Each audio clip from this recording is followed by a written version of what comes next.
우리 성도님들 떡 좋아하세요? 빵 좋아하세요? 예, 제가 빵 사진을 좀 보여. 제 아내 이름이 있는데요, 빵순이에요. 예, 제가 이제 무슨 얘기만 하면 빵빵 터진다고 해서 빵순이가 아니고요. 예, 빵을 진짜 좋아해요. 그래서 제 아내가 가끔 이제 기분이 좀 우울하거나 다운될 때가 있겠잖아요. 그럼 빵 사주면 돼요.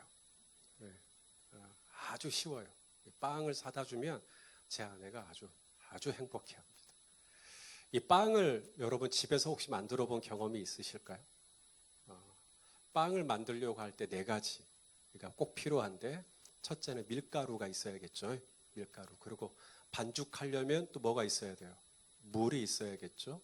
그리고 소금이 또 필요하다고 하네요, 빵을 만들 때. 그리고 마지막 네 번째가 누룩입니다.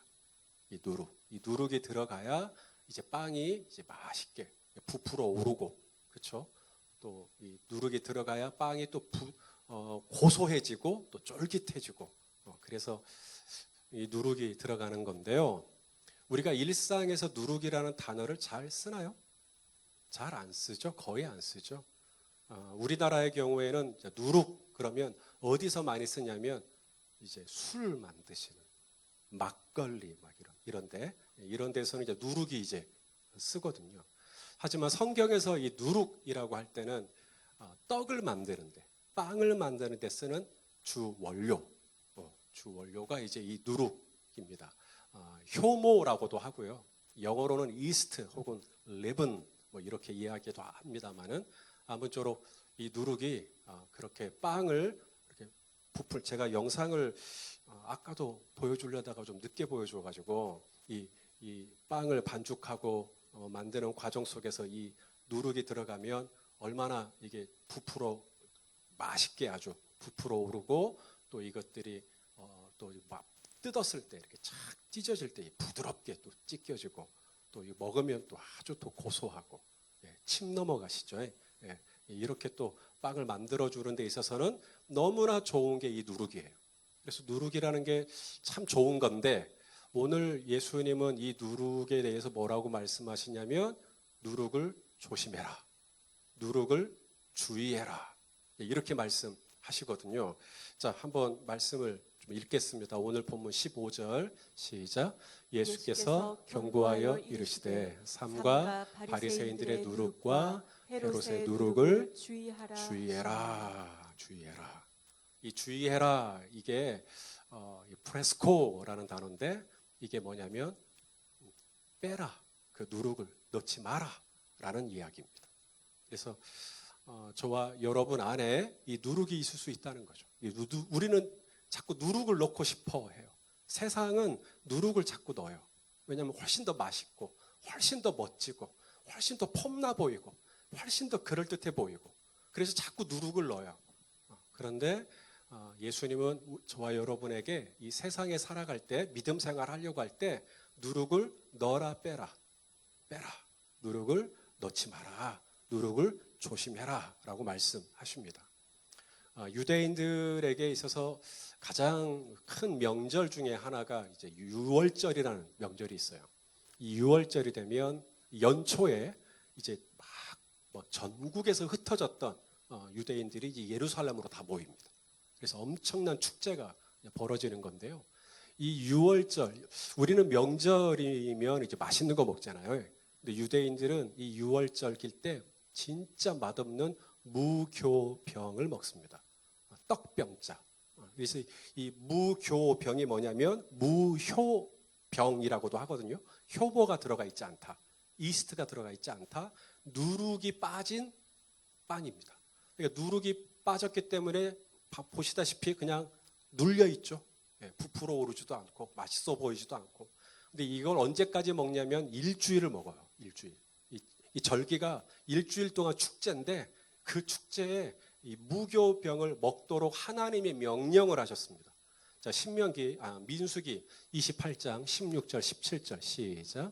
첫째 달 14째 날은 여호와를 위하여 지킬 유월절이며, 또 그 달 15째 날부터는 명절인데, 이래 동안 무교병을 먹을 것이며. 왜 이 유월절, 이 좋은 절기에 전국에서 다 모이는 이 좋은 절기에 이 누룩도 들어가 있지 않은 이 무교병을 먹으라고 했을까? 이제 그걸 알려면 출애굽기를 보셔야 돼요. 이 이스라엘 백성들이 애굽에서 고난받고 있었거든요. 400년 동안. 이 고난받고 있던 이스라엘 백성을 이제 애굽에서 나오게 할 때 애굽 왕 바로가 순순히 안 놔줘요. 그래서 하나님이 애굽 전역에 10가지의 재앙을 순서대로 내리는데 마지막 10번째 재앙이 뭐냐면 모든 집의 처음 난 자를 다 죽여버리시는 거예요.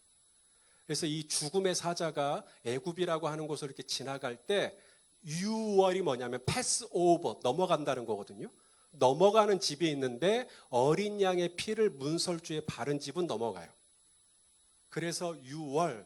근데 이 유월절이라고 하는 이 마지막 이 죽음의 재앙이 이 애굽을 덮고 나서야 바로가 이스라엘을 보내줍니다. 너희 나가라. 너희 나가라.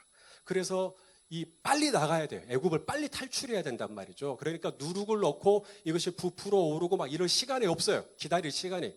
빨리 나가야 되기 때문에 누룩도 넣지 말고 떡을 만들라는 거였는데 그 무교병을 이제 유월절이 올 때면 그때를 기억하고 먹는 거예요. 이래 동안. 그러니까 구원받은 하나님의 백성, 죽다 살아난 하나님의 백성, 지옥에서 건진받은 하나님의 백성은 뭐가 없어야 된다는 거예요? 누룩이 없어야 된다는 거예요. 세상에서는 잔뜩 누룩을 집어넣거든요. 차에다가도 누룩을 집어넣고 집에다가도 누룩을 집어넣고 의상에다가도 누룩을 집어넣고 잔뜩 부풀려요. 그런데 예수 믿는 사람들은 누룩을 넣지 마라. 누룩을 넣지 마라. 구원받은 하나님의 백성들은 이 누룩을 빼라라고 말씀하시는 것입니다.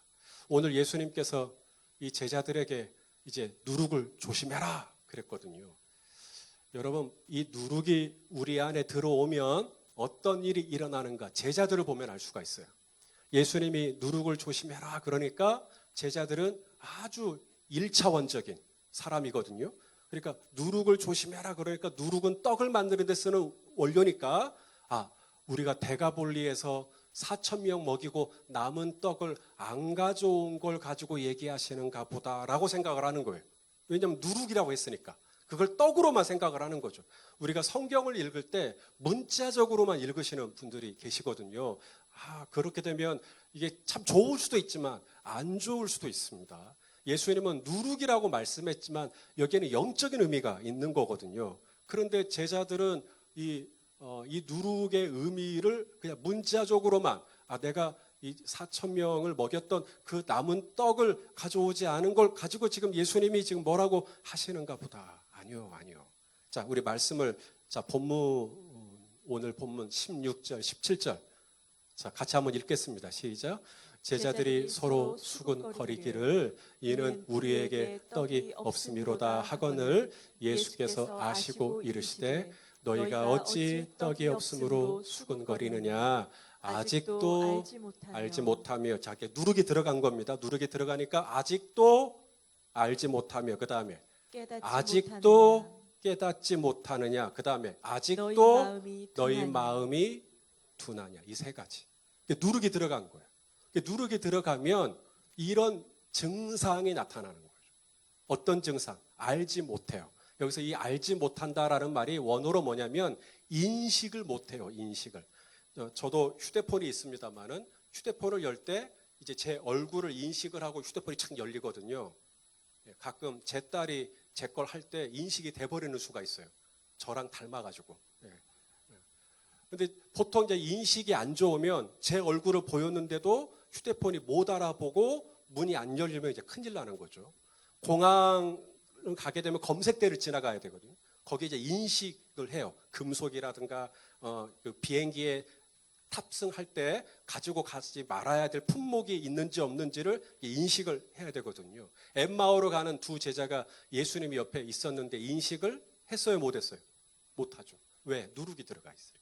누룩이 들어가 있으면 우리의 신앙생활의 관건은 분별력이에요.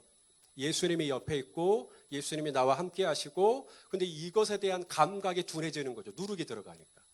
그 다음 두 번째가 뭐냐면 아직도 깨닫지 못하느냐. 이 영어로 understanding이거든요.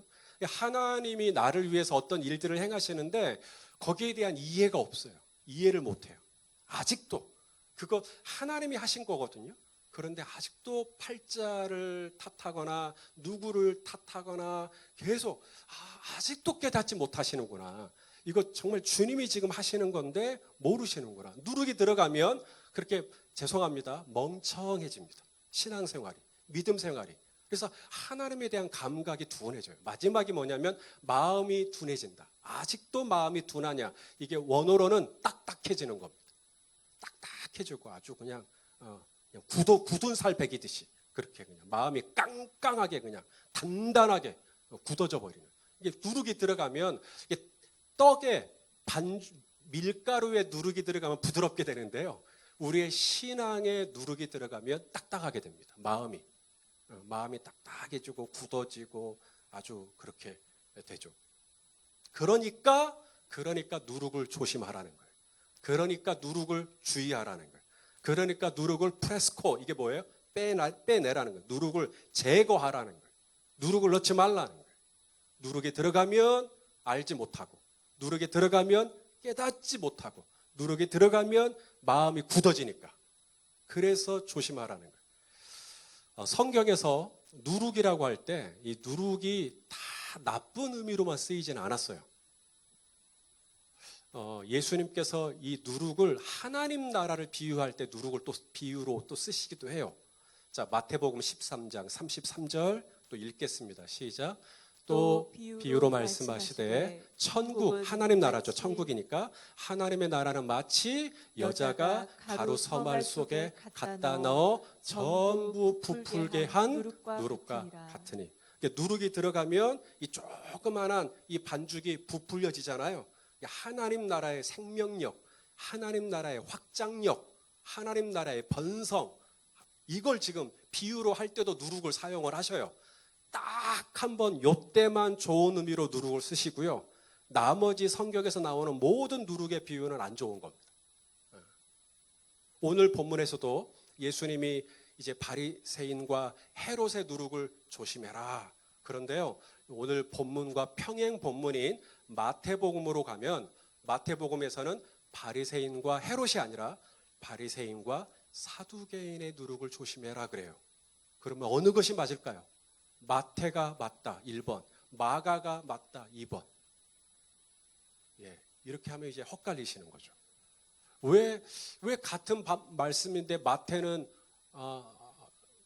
바리새인과 사두개인이라고 했고 마가는 바리새인과 헤롯이라고 했고 뭐가 정확히 맞지? 이게 다 똑같은 얘기니까 이렇게 성경의 저자들이 이걸 쓸 때는 이게 서로 다른 의미, 바리새인과 헤롯, 바리새인과 사두개인이 서로 다른 의미라면 이렇게 쓰지 않죠. 이게 다 똑같은 거예요.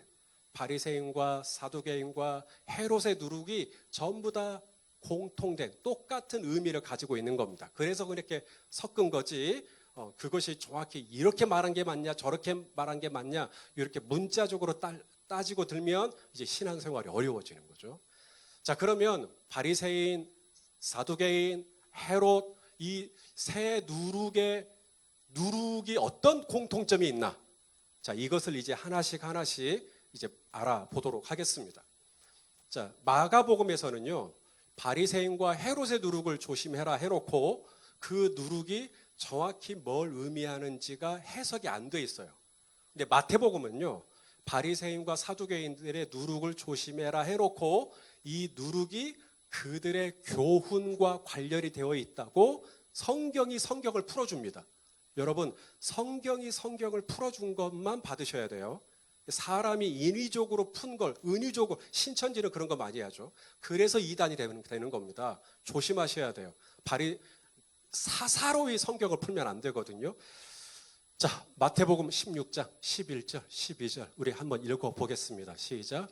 어찌 내 말한 것이 떡의 관함이 아닌 줄을 깨닫지 못하느냐.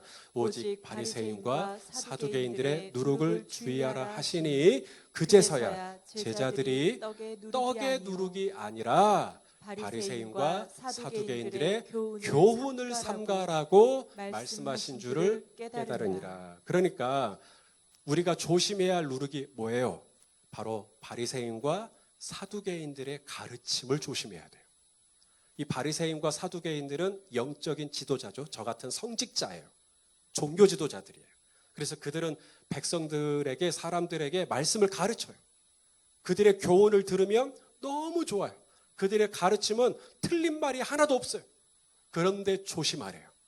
그런데 조심하래요. 왜? 왜 그럴까요? 바로 누가복음 12장 1절에 이유를 이렇게 설명하십니다. 왜 그들의 교훈을 조심해야 되냐면, 자, 읽어보실게요. 시작. 그 동안에 물이 수만 명이 모여 서로 밟힐 만큼 되었더니 예수께서 먼저 제자들에게 말씀하여 이르시되 바리새인들의 누룩 곧 뭐예요? 외식을 주의해라. 외식이 뭐예요? 저희 딸도 여기 와 있지만 제 딸은 결혼식 가는 것보다 외식하는 걸 좋아해요. 여기서 외식은 그런 외식이 아닙니다. 이 바깥을 꾸미는 외식. 아내는 어때요? 아내는 신경을 전혀 안 쓰죠. 오직 사람들 눈에 띄는 이 바깥에만 신경 쓰는 걸 외식한다 그래요. 그러니까 바리새인과 서기관들의 누룩은 뭐라는 거죠? 앞에서 말할 때는 정말 좋은 말만 해요. 옳은 말만 해요. 그런데 저들의 삶의 내용, 진짜 삶의 내용 안에 들어가 보니까 문제가 많더라. 이것을 또 다른 말로 회칠한 무덤이라고도 표현을 하셨거든요. 자, 마태복음 23장 27절 읽어봅시다. 시작. 화 있을진저 외식하는 서기관들과 바리새인들이여 회칠한 무덤 같으니 겉으로는 아름답게 보이나 그 안에는 뭐예요? 죽은 사람의 뼈와 모든 더럽고 가증하고 추악한 것들이 거기 다 있어요. 그래서 외식이 되는 거예요. 이걸 조심해라. 자, 오늘 말씀을 들으시면서 여러분 어떻게 생각되세요? 바리새인과 사두개인들의 누룩을 조심해라. 그러니까 좀 안심이 좀 되시지 않나요? 왜냐하면 여러분은 바리새인도 아니고 여러분은 사두개인도 아니고 그러니까 여러분은 누룩이 없겠죠.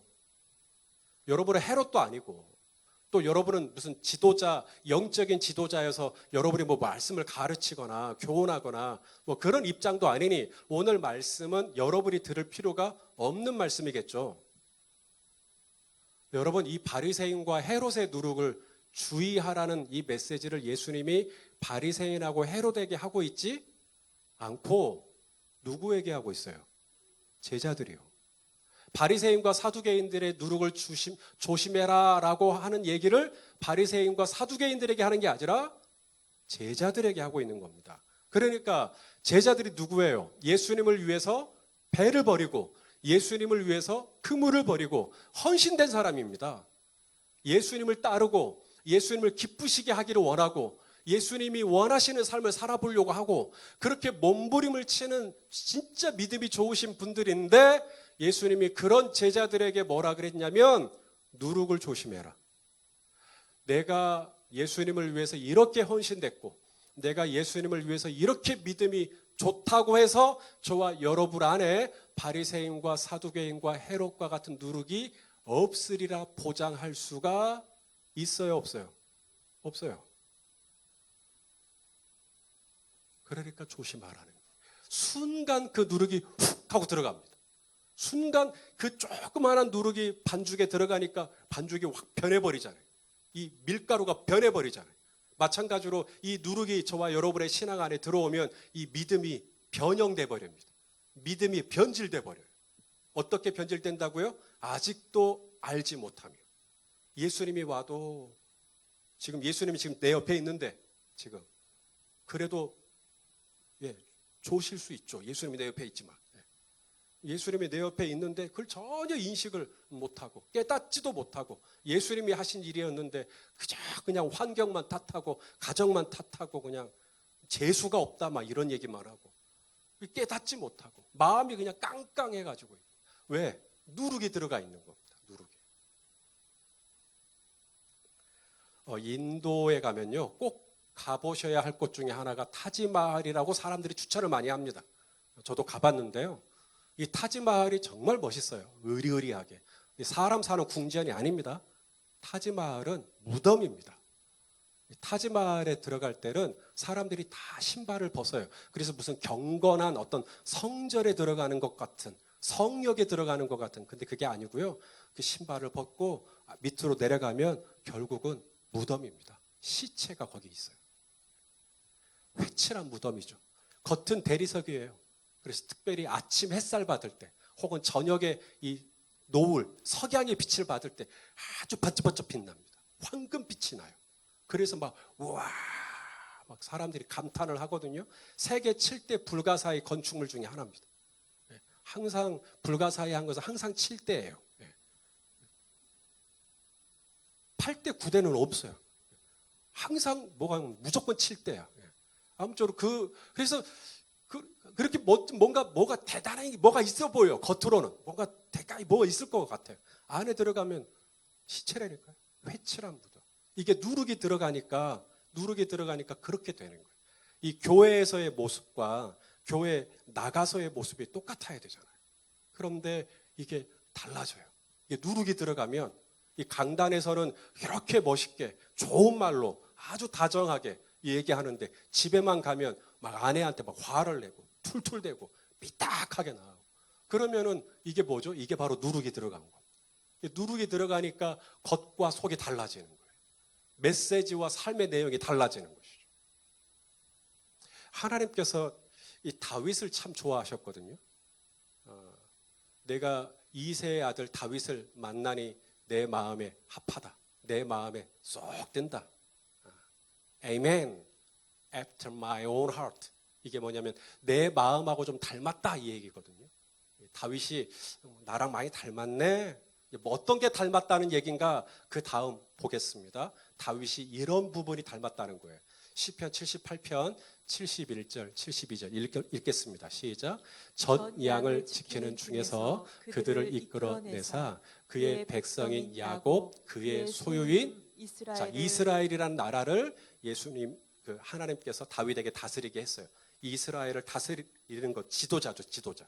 자, 이스라엘을 기르시게 했는데 어떻게 기르고 어떻게 다스리는가 봤더니 이에 그가 그들을 자기 마음의 완전함으로 다스렸다.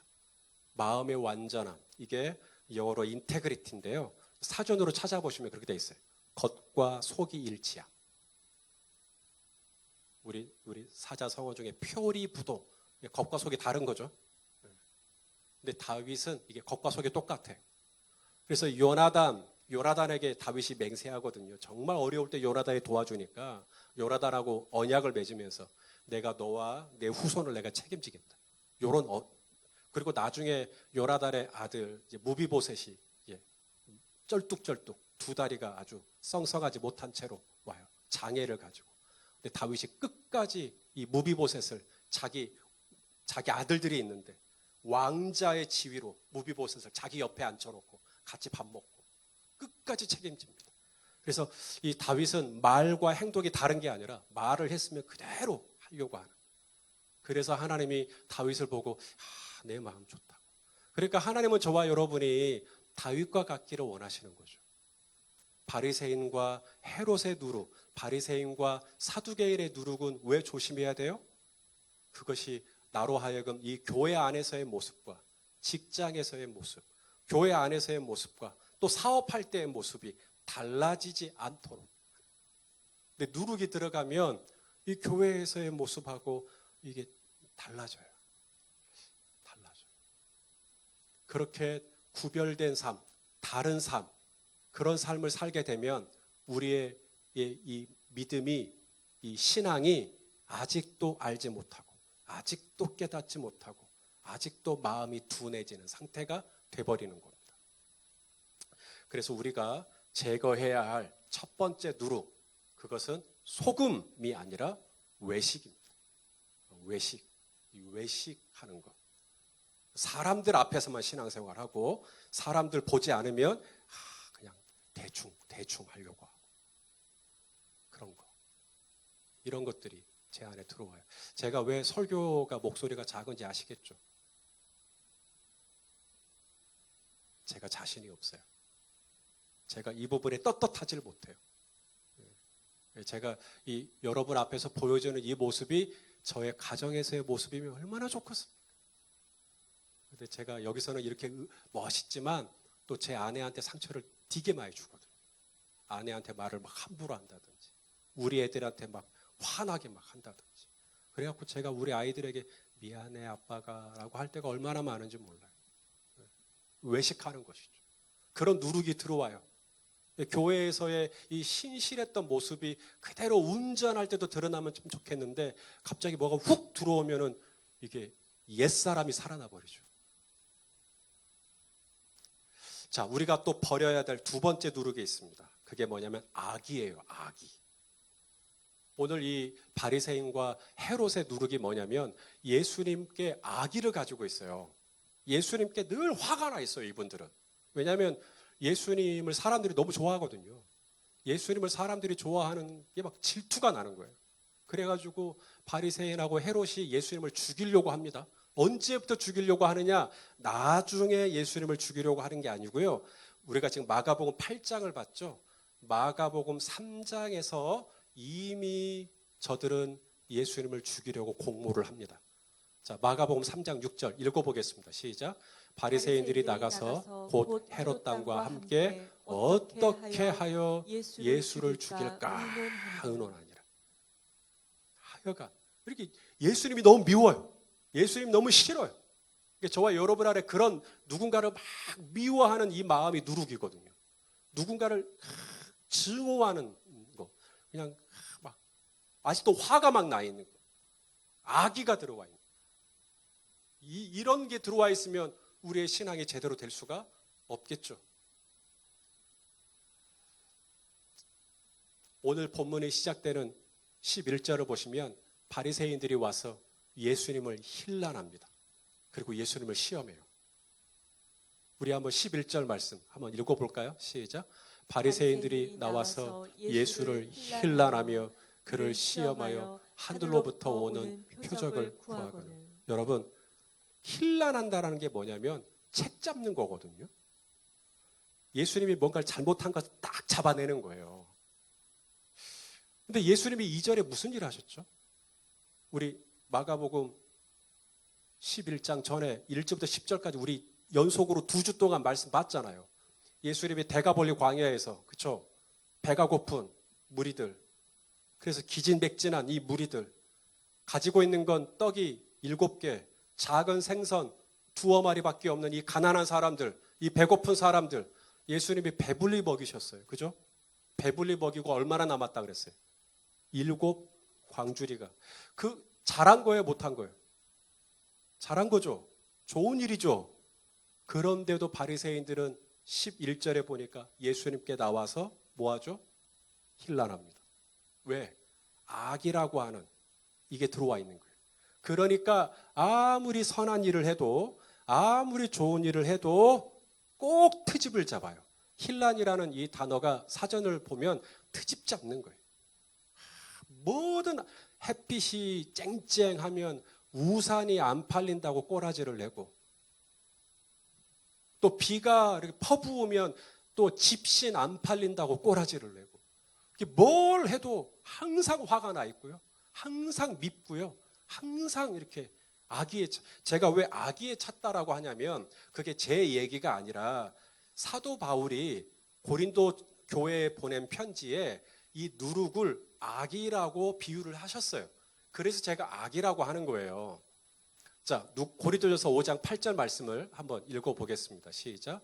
이러므로 우리가 명절을 지키되 누룩으로도 말고 악하고 악의에 찬 누룩으로도 말고, 누룩이 없이 어떻게 해야 돼요? 오직 순전함과 진실함으로 신앙생활을 해야 하는데, 순전함과 진실함으로 신앙생활을 해야 하는데 이 누룩이 들어온다. 어떤 누룩이 들어온다고요?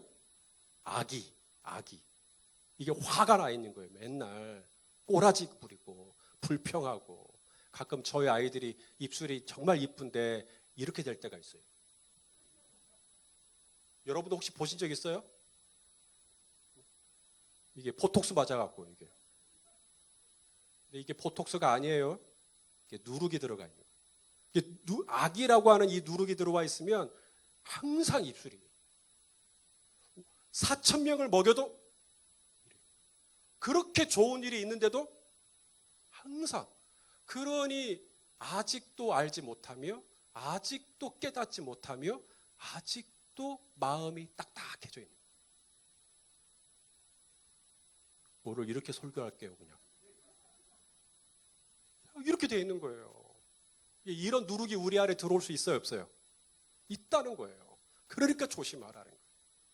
자, 그 다음 세 번째 또 우리가 조심해야 할, 주의해야 할, 정말 이거 빼야 돼요. 이거 빼야 되는데 그게 뭐냐? 불신입니다. 하나님을 믿지 못하는 거예요. 이 불신이 들어와요. 오늘 이 바리새인과 이 사두개인 또 바리새인들이 예수님께 와서 뭘 요구하냐면 표적을 좀 보여주십시오. 당신이 하늘로부터 왔다는 표적을 좀 보여주십시오. 여러분, 지금 방금 전에 예수님이 뭐 하셨어요? 대가볼리에서 배고픈 사람들을 4,000명 이상을 떡 7개와 물고기 2마리로 먹이셨죠? 이 표적이라는 말이 영어로 사인이거든요. 어떤 사인? 뭔가를 가리키는 거예요. 예수가 그리스도라는 거, 예수가 하나님의 아들이라는 그 증거거든요. 이미 표적을 보여줬어요. 두로와 시도를 다닐 때 귀신 들린 어린 딸 고쳐주셨고, 귀 먹고 말이 어눌한 사람 고쳐주셨고, 배고픈 사람 광야에서 먹여주셨고, 이미 표적을 다 보여주셨는데도 오늘 바리새인과 사두개인들이 와서 또 뭐라 그래요? 표적 좀 보여주십시오. 이들이 입이 숱한 표적이 있지만 그것도 믿지 않았다면 이제 예수님이 앞으로 표적을 또 뭘 보여줘도 믿을까요? 안 믿을까요? 안 믿어요. 그래서 예수님도 뭐라 그래요? 나는 너희에게 표적을 보여주지 않겠다 그래요. 어차피 너희는 안 믿을 거니까. 이 불신이라는 이 누룩이, 저는 이 세 가지 누룩, 위선의 누룩, 또 악이라고 하는 이 미움이라는 누룩, 보다 더 가장 고약한 누룩이 바로 이 세 번째 불신입니다. 이 불신이 들어가면요, 어떻게 하나님이 나를 어떻게 도와줄 수가 없어요. 내가 하나님을 믿지를 못하겠는데.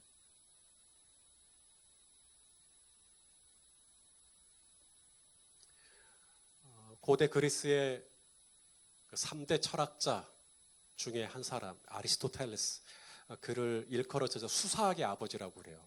수사학이라는 게 뭐냐면 다른 사람을 말로 설득을 하는 것, 수사학 그런 건데.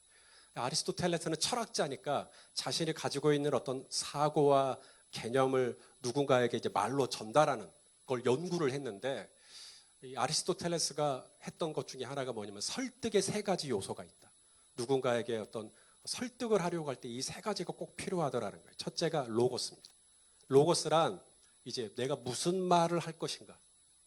내가 맛집을 다녀왔어요. 진짜 맛있는, 끝내주는 맛집. 그러면 이 맛집을 제가 이제 우리 김영규 집사님에게 소개하려고 할 때 로고스가 있어야 되는데 서론과 본론과 결론이에요. 그냥 이 서론과 본론과 결론이 없이 뭐라 그러냐면 진짜 거기 맛있대요 라고 하면 김 집사님이 뭔 말인지 알아들으시겠습니까? 그러니까 서론과 본론과 내가 언제 어디서 누구와 무엇을 어떻게 왜 이런 이야기들을 쭉쭉쭉 해주면 이게 로고스가 되기 때문에 이해가 돼요. 설교를 할 때 중구난방으로 할 수가 없죠. 설교를 할 때 제가 서론을 빵 얘기를 하고 그리고 누룩 얘기를 해서 오늘 바리새인과 헤롯의 누룩의 의미가 무엇인지를 전달해야겠다. 논리를 가지고 있으면 전달이 되죠. 설득이 되죠. 그래서 설득을 하려고 할 때 로고스가 있으셔야 돼요. 그 다음 두 번째는 파토스가 있어야 돼요.